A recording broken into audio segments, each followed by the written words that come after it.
नमस्कार, मैं हूं वीरेंद्र मिश्र। आप देख रहे हैं दैनिक भास्कर ऐप। आज हमारे साथ हैं ताज़ा खबर की टीम। बहुत बहुत स्वागत है आप सबका। थैंक यू धन्यवाद। और जब पहला सीज़न सफल होता है तो एक जिम्मेदारी बनती है कि और बेहतर तरीके से जो है अगले सीज़न को लेकर आया जाए। तो जिम्मेदारियां किस तरह से आप लोगों ने निभाया और चुनौतियां क्या क्या आई? बड़ा ही कठिन सवाल है सर ये, क्योंकि जिम्मेदारियां ऐसी हैं कि ना केवल अब प्लेटफॉर्म को प्रूव करना है, खुद को भी प्रूव करना है और जनता को भी प्रूव करना है जी। कि पहला जैसा था उससे उतना या उससे बेहतर सीजन 2 होगा। बिल्कुल। ये एक जिम्मेदारी पूरा टाइम, लिखावट के टाइम भी, शूटिंग के दौरान भी, एडिट के दौरान भी दिमाग में चलती रहती है। लेकिन खुशी इस बात की है कि भरोसा जताया गया है हम पे कि आप सेकंड सीज़न बनाएं, हम आपके साथ हैं, thanks to Disney plus Hotstar. और बस आ गया सेकंड सीज़न। अब बड़ा ही उत्साह है, मतलब मैं शब्दों में नहीं बता पाऊँगा, लेकिन बहुत ज़्यादा खुशी है, थोड़ा सा डर भी है पेट में। डर किस बात का? बस हो जाती है कभी कभी गैस सोच के ज़्यादा सोच के पेट में गुड़गुड़ होने लगती है। पर ये अच्छी वाली गुड़गुड़ है, ये ऐसी वाली गुड़गुड़ है कि अच्छी फीलिंग होती हाँ कि खुशबू वाली। हाँ खुशबू वाली कि इंतजार नहीं कर सकते अब लग रहा है कि जनता बस देख ले, मजा आ जाएगा। है। श्रेया जी, आप बताएं। एक्चुअली मैं पहले भी कह रही थी कि मिर्ज़ापुर के बाद अगर किसी शो के बारे में इतना ज़्यादा लोग उत्सुक रहे हैं या पूछ रहे हैं, वो है ताज़ा खबर। एंड सीज़न 2 का मज़ा ही अलग है, बिकॉज आपकी ऑडियंस होती है एंड हम उनके रिएक्शंस, उनका फीडबैक लेके कोशिश करते हैं कि किस तरह से स्क्रिप्ट को बेटर किया जाए। एंड हम बिल्कुल भी don't take them for granted. ऐसे नहीं कि बस सीज़न 1 हिट हो गया तो हम कुछ भी बना लें। एंड डेफिनेटली मैं कहूँगी कि season 2 is bigger and more exciting और बहुत एक्शन है इस बार। So I myself I am excited, क्योंकि मैंने पूरा देखा नहीं है। आपने भी एक्शन किए हैं? हाँ, थोड़ा बहुत। जी, जी। मुझे बहुत पसंद है to do stuff like that, तो मौका मिला है थोड़ा बहुत। बढ़िया। हाँ। देवन जी, आप बताएं। मैं कहूँगा कि ताज़ा खबर सीज़न 1 जो था उसका रिस्पॉन्स बहुत ज़बरदस्त रहा। It was one of the best shows of 2023 और इतना प्यार मिला है ऑडियंस से कि अब सेकंड सीज़न आ रहा है तो ऑब्वियसली उनके एक्सपेक्टेशंस बहुत ही ज़्यादा बढ़ गए हैं। तो एज़ यू सेड कि रिस्पॉन्सिबिलिटी भी बढ़ जाती है। पर फॉर्चुनेटली हमारे जो राइटर्स हैं दोनों, अब्बास भाई और हुसैन भाई, वो दोनों ही इतने मजे हुए हैं। और ख़ास करके ये जो कहानी है ये उनके पिताश्री की कहानी का एक जर्म है। तो इसलिए वो उनका हार्ट एंड सोल इसमें उन्होंने ये दोनों भाइयों ने इस कहानी में डाला है। और प्लस क्रिएटिव टीम जो है दूसरी भी राइटर्स की, जिसमें भुवन का भी बहुत बड़ा सहयोग रहा है, इन्वॉल्वमेंट रहा है। So it is so well return.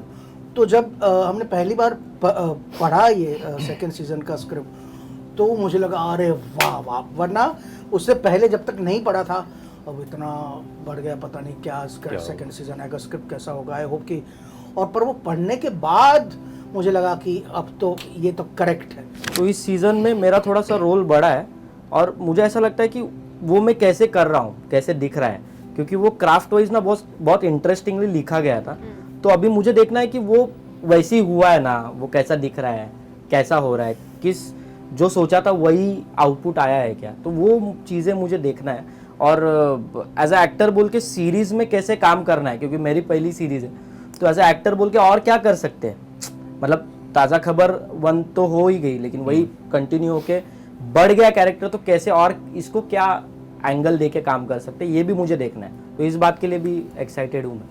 Producer बनने की क्या वजह रही है साथ में? मजबूरी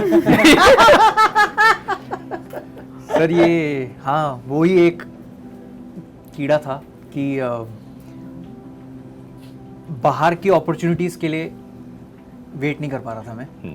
तो हमने बोला कोशिश करते हैं एक अपना प्रोडक्शन हाउस खोला जाए, और वो हमने खोला प्रोडक्शन हाउस। और हमारे प्रोडक्शन का पहला प्रोजेक्ट था वो शॉर्ट फिल्म प्लस माइनस, जो यूट्यूब पे हमने डाली थी। और लकीली उसके लिए उसको film fair best short film भी मिला था उस साल। वो एक ऐसा मोटिवेशन था कि अरे ये करा जा सकता है क्या, सच में करा जा सकता है क्या, बहुत समय लगेगा लेकिन धीरे धीरे अगर किया तो अच्छी दुनिया बना पाएंगे अपनी। और यही हुआ। 1 day at a time, 1 project at a time के साथ हम करते हैं। और प्रोड्यूसर फ्रैंकली मेरा सिर्फ टैग है, सारा काम टीम संभालती है और मैं बस उस कमरे में बैठ के सुन रहा होता हूँ कि एक्चुअल में कितना कठिन काम है ये, बिल्कुल बहुत कम। कितना कठिन काम है। तो ये एक ऐसा दलदल है जिसका जो कि लॉन्ग टर्म में रिवॉर्डिंग है, लेकिन उस टाइम के लिए माथा कब चाहिए वो। पर मज़ा आता है। टैग प्रोड्यूसर थोड़ा हैवी लगता है सर मतलब सही में मैं यहाँ रिश्तेदार सीरियसली लेने लगे हैं सच में। पहले बोलते थे अच्छा यूट्यूब पे तू वीडियो बनाता है, मैंने कहा हाँ ठीक है। अब आता है ना प्रोड्यूसर लिखा आता है, तब कहते हैं अरे बोन बेटा व्हाट्सएप, टोन चेंज हो जाता हाँ। है। नहीं, मैं यहाँ ऐड या, करना कुछ चाहूँगा, कर ये दीजिए। जो प्रोड्यूसर्स हैं हमारे भुवन और रोहित राज, अरविंद, इनकी जो टीम है वो इतनी ज़बरदस्त है। मतलब मैं बटरिंग नहीं कर रहा हूँ ऑनेस्टली कि मैंने कई इतने सालों में कई सारे प्रोड्यूसर्स के साथ काम किया है, तो बहुत कम प्रोड्यूसर्स ज़िंदगी में ऐसे मिले जो इतने पैम्पर करते हो अपने एक्टर्स को। जी, जैसे भुवन जी आपने कहा कि मौके जल्दी तलाशना था या हासिल करना था, तो कभी आपने कोशिश की इससे पहले किसी प्रोड्यूसर से मिलने के लिए एज एन एक्टर, एक्टिंग के लिए? जी कोशिश की, पर क्या है कि उस प्रोसेस में आप अपनी क्रिएटिविटी को थोड़ा पीछे छोड़ देते हैं। इसमें फ़ायदा क्या हो रहा है, बीबी की वाइन्स प्रोडक्शंस का फ़ायदा क्या है कि इसमें नुकसान भी हम झेल रहे हैं, फ़ायदे भी हम झेल रहे हैं और सीख भी हम रहे हैं। मैं ये नहीं चाहूँगा कि हम सिर्फ अच्छे काम करते जाएं, क्योंकि वो एक्सपेक्टेशन रखना ही बेकार है। प्रोडक्शन एक ऐसा आर्ट फॉर्म है कि अगर आपने इसको सीख लिया ढंग से तो आपके बाकी सारे काम बहुत आसान हो जाते हैं। बिल्कुल। ये मुझे इतने समय में ये रियलाइज़ हुआ है। और बाकी हमेशा से उत्सुकता रही है कि जस्ट एज एन एक्टर जाके किसी और प्रोजेक्ट में 40 दिन 50 दिन काम करूं और फिर वहाँ से छुट्टी लेके वापस, बस। लेकिन प्रोडक्शन में ऐसा है कि कहानियाँ भी इतनी रोमांचक ढूंढते हैं हम लोग, इतनी जगह, इतने लोगों से मिलते हैं, इतनी कहानियाँ बटोरते हैं कि बहुत एक अच्छा सा कैटलॉग है अभी अपने पास, जो कि धीरे धीरे अपनी सेंसिबिलिटीज़ के हिसाब से, अपनी मैच्योरिटी के हिसाब से जब समय आएगा तब उसको एक्सप्लोर करेंगे। नहीं, शुरुआत आपने अच्छी की। बहुत सारे एक्टर्स जो है एक्टिंग के बाद प्रोडक्शन में आते हैं और आप शुरू से चल रहे थे। कहीं ना कहीं कहानियों को कहने का एक अच्छा आपके पास स्कोप रहेगा, अच्छी कहानियाँ कह सकते हैं, अच्छे किरदार ढूंढ सकते हैं, जी। प्लस पॉइंट है। हाँ जी, वो 8 साल जो बीबी की वाइन्स मैंने यूट्यूब पे किया है, जो मैंने 21-22 कैरेक्टर प्ले किए उसमें, वो करते टाइम ही ये रियलाइज़ हुआ था कि यही एक और ये रूट हो सकता है आगे बढ़ने का। क्योंकि वो सोशल मीडिया पे कंटेंट बनाना और ऐसे OTT के लिए लॉन्ग फॉर्म कंटेंट बनाने में बहुत फ़र्क है। तो वो सीधा जंप बहुत नुकसानदेह हो सकता है। यूट्यूब पर आने का कैसे विचार आया था कि उस पर कुछ कह सकते हैं, अपनी बातों को कह सकते हैं? सर यूट्यूब मेरे को हमेशा से लगता था सिर्फ Bollywood movies, trailer, music videos in सब के लिए, लेकिन फिर मुझे किसी ने बोला कि गूगल पैसे देता है। मैंने कहा क्या बात कर रहे हो, कौन दे रहा है? कह रहे गूगल पैसे देता है। मैंने ठीक है फिर बना लेते हैं यूट्यूब चैनल। तो उससे पहले मैं फेसबुक पे डालता था, यूट्यूब का मुझे अंदाज़ा नहीं था। तो फेसबुक पे जितनी मेरी 8-10 वीडियोस थी वो मैंने एक साथ उठा के यूट्यूब पे डाली, फिर वो यूट्यूब पे सिलसिला शुरू हुआ। वरना कभी नहीं सोचा था उस टाइम सर इतना। आज तो फिर भी आप घर वालों को बोल सकते हैं कि मेरे को यूट्यूब करना है, मुझे सोशल मीडिया पे करियर बनाना है, वो समझेंगे इस बात को। तब नहीं समझते। तब 8-9 साल पहले इतना unconventional career to convince your parents कि जी मुझे ये करना है। मतलब घर वालों को यही बोला ना मैंने कि 12 साल आपकी तरह बाल रखे मैंने, आपने जैसे बोले वैसे बाल रखे, आपने जो कपड़े बोले वैसे पहने, जहाँ तक पैंट चढ़ा के रखनी है आपके हिसाब से करी। कॉलेज में गया मैंने कहा मेरे को केवल 2 साल दे दो अपने हिसाब से रहने। 2 साल मुझे ढूंढने दो, ताकि मैं 5 साल बाद 10 साल बाद रिग्रेट ना करूं कि यार ये मैं काश कर लेता। वो बहुत ही ब्लेस्ड हूँ मैं कि किसी ने सवाल नहीं उठाया उस बात पे। सबने बोला जाते को जो करना है कर, लेकिन गलत आदतों में मत पड़ियो। इट्स अ बहुत अजीब दुनिया है बाहर। पेरेंट्स ने यूट्यूब को लेकर क्या बोला उस समय? खुश की? हाँ, पहला चेक आते ही खुश। बहुत खुश। उनको लगा अरे बाप रे कौन दे रहा है ये, मैंने गूगल दे रहा है। मैंने कहा मेरा भी सेम रिएक्शन था ये कि कौन दे रहा है। पर हाँ खुश हो गए वो यार, बहुत खुश हो गए कि अरे बाप रे ये भी करियर होता है। मैंने कहा अभी पता नहीं इसमें करियर है कि नहीं, लेकिन बेबी स्टेप्स बिल्कुल हो सकता है। एक दिन करते हैं इसको। फिर वो धीरे धीरे होता गया और फिर डैडी के साथ फर्स्ट टाइम जो आपने उनके डायरेक्शन में काम जी, किया तब जी। कैसा एक्सपीरियंस था? उनको आप देखती रही, मम्मी जी इतनी बड़ी जी, एक्ट्रेस जी, और जी, डैडी, जी। वो क्या फीलिंग्स थी, किस तरह से एक्सपीरियंस थे? एक्चुअली बहुत लोगों को लगता है जो यू नो लाइक जो फिल्म फैमिली से आते हैं उन हर बच्चे का सपना होता है कि उन्हें एक्टिंग करना है, एंड मे बी होता होगा, बट मेरा जेन्युइनली ऐसा बिल्कुल नहीं था। मेरे बहुत दूसरे इंटरेस्ट थे। फिल्म मेकिंग में इंटरेस्ट हमेशा था, कहानियों में इंटरेस्ट अच्छा हमेशा था, because of my father, because he instilled his love for stories to me. But जब मैं फिल्म मेकिंग के कोर्सेज कर रही थी तभी थिएटर भी मैंने शुरुआत की, और एक 10 मिनट का नाटक पहली बार मैंने किया NCPA short and speed festival में, और उस 10 मिनट के नाटक के लिए 1 महीना रिहर्सल की।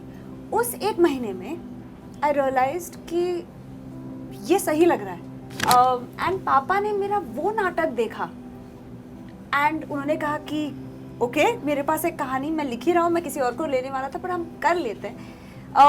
सो तभी वैसी शुरुआत हुई, end of course I mean I have a university at home जिनके पास इतना एक्सपीरियंस है, एंड थोड़ी बहुत कोशिश की है कि खुद का नाम बनाऊं, बिकॉज उन्होंने जो अचीव किया है वो हम मांग नहीं सकते, वो हम क्रिएट करने की कोशिश भी नहीं कर सकते, and I believe the best way to be different is to be yourself, so that is my aim to just audition. अच्छा लगा नहीं कि हम स्टार किड्स हैं, हम क्यों ऑडिशन दें? बिल्कुल नहीं, ऐसा एटीट्यूड होता तो आज इतना काम ही नहीं मिलता। बिल्कुल बिल्कुल। ये एटीट्यूड से मेरी परवरिश हुई नहीं है। इनफैक्ट बहुत महीनों तक अलग अलग ऑडिशन दे रही थी, एंड तभी जब मुझे मुझे पता चला कि मैं शाहरुख सर के साथ फैन कर रही हूँ, आई वॉज अवेयर कि ये टिपिकल हीरो हीरोइन फिल्म जैसे माउंट नहीं होगी, तो तभी मेरे लिए वो थोड़ा एक ये था कि मे बी वैसा प्रमोशन नहीं होने वाला है, बट कौन ना कहेगा to be the love interest of the Shahrukh Khan.